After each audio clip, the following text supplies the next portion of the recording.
हर जान ने मौत दा ज़ायका चखना है, हर जान ने मरना है। जेड़ा दुनिया ते आया है उन्हें जाना ही जाना है। ओ मेरे भाई, मौत वाला मामला अटल फैसला है, मौत आके रहनी है।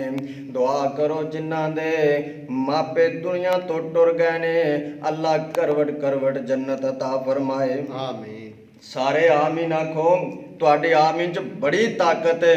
दुआ करो जिन्ना दे मापे टुर गए ने, अल्लाह जन्नतुल फिरदौस आला मुकाम अता फरमाए, और जिन्ना दे जिंदा ने अल्लाह कदर दी तौफीक अता फरमाए। आमीन। मेरे भाई, मेरे बरादर मुकर्रम खतीब पाकिस्तान हजरत मौलाना कारी हारून यासर बगवी साहब हाफिज़हुल्लाह तालम, उन्हां दी वालदा दुनिया छड़ के चलियां गईयां ने, अपने हकीकी रब दे कोल चलियां गईयां ने। दुआ करो साडी मां नू अल्लाह जन्नतुल फिरदौस दे अंदर आला मुकाम अता फरमाए। आमीन। अल्लाह कारी साहब नू ना सब्र जमील अता फरमाए।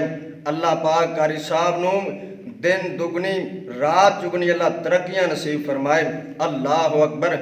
मैं ते वेख्या कारी हारून यासर बगवी साहब अपनी अम्मी दी मौत ते ज़ारो कितार रो रहे सन। ओ यारो सदमा ते बड़ा हुंदा है। ओए मापे टुर जान, अल्लाह दी कसमें दुनिया चंगी नहीं लगदी।